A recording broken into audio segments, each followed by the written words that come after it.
Welcome back to Up Front and our look ahead to the spring election. I'm Joyce Garbasiak, filling in this week for Mike Goucher. You'll be choosing the next Wisconsin Supreme Court justice on April 5th. In last month's primary, fewer than 2% of the vote separated incumbent Justice Rebecca Bradley and her challenger, Appeals Court Judge Joanne Kloppenburg. Up Front has been doing a series of interviews with the candidates. Justice Bradley was a guest on this program February 21st, and we wrap up this series today with an interview with Judge Kloppenburg. WISN 12's Ben Wagner talked with the judge on Friday. Judge Kloppenburg, thanks for being back here on the program with us. It's my great pleasure. So let's talk about April 5th. Give me a sense of what your gut's telling you. Have you closed the deal here with Wisconsin voters? It is looking terrific. People are really excited around the state. They get why this race is so important, and they get why the choice is so clear. I have a proven track record as an experienced, impartial, independent, thoughtful, and principled Court of Appeals judge who's issued over 770 written appellate decisions in the last 3.5 years. I have a nonpartisan background. I have superior judicial and legal qualifications, and I've stood up for all of the people of Wisconsin my entire career, and my opponent simply has done none of those things. And people know that I will be the candidate they can count on to bring independence and integrity to the court. Having been to all 72 counties many times, I am struck by people's shared hopes for the courts. Now, this issue came up in 2011 during your run against Justice Prosser. Your opponents have brought it up again this year. In 2011, 5 years ago, at a Marquette forum, you said that you never said that you were tough on crime, that tough on crime was not your message. Now, you have said that that was taken out of context. Let's clear the air. Tell us exactly what you were trying to say there. Well, my message is that I will stand up to partisan politics and special interests, because that's what people are concerned about around the state.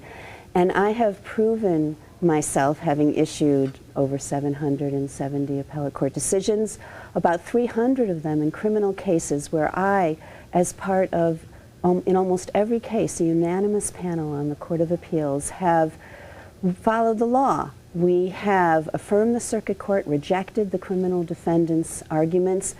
Every once in a while, there's an error made at the circuit court level that requires appellate court intervention. And that's a matter of fundamental fairness, constitutional rights, and due process. And I am supported by the Wisconsin Professional Police Association, the largest law enforcement association in the state of Wisconsin. And they are supporting me. You know, 2 cases involving them came up before the Court of Appeals. In one, I was on a panel that ruled in favor of them. In one, I was on a panel that ruled against them. And yet they are endorsing me precisely because of that. They know that I am deciding a case not based on who the parties are, but on what the law requires in every case. Do you think being tough on crime is a key issue for voters in this race? As I said, I am against crime, as I think pretty much everybody in the state is.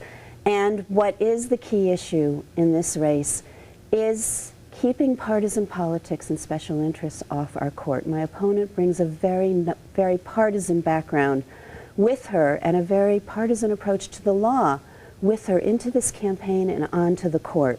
She was a member of the Republican National Lawyers Association and the very extremely ideological Federalist Society. The Republican Party has helped to pay for her campaign staffing and operations. The Lieutenant Governor, Rebecca Kleefisch, just sent a fundraising letter for her on stationery that came from the Republican Party. And she, 2 weeks ago, she left oral argument, left the Supreme Court to go give a campaign speech to the Wisconsin Manufacturers and Commerce, a big money special interest with close ties to Scott Walker.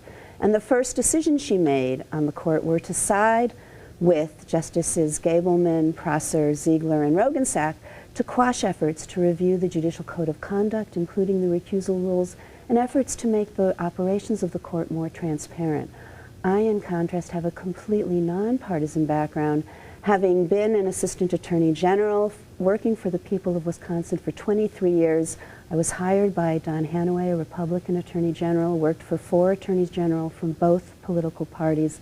I do have a completely nonpartisan background, and it's really important to me and to all of the people I have met with around the state that we have a court that is free of partisan politics and free of special interests. Judge Kloppenberg, also want to ask you, if a criminal defendant's case came before you or before Justice Bradley, who do you think would give that criminal defendant a fair shake?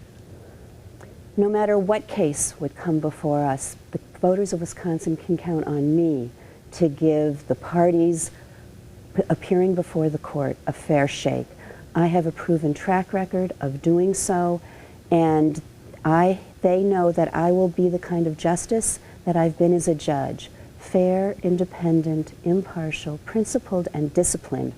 I have learned as a Court of Appeals judge that you have to be very focused and disciplined in your approach to every case, because not only are you resolving the dispute between the two parties before you, but you're also making statements of law that will affect other folks whose factual circumstances you don't know, and you don't want to rob them of any remedies or preclude any claims. And I hope to bring that very focused and disciplined approach to the court, and I believe that I will be able to get other justices to agree with me on the very narrow issues that the parties are asking us to resolve, and the result will be fewer fractured decisions and clearer and more understandable decisions.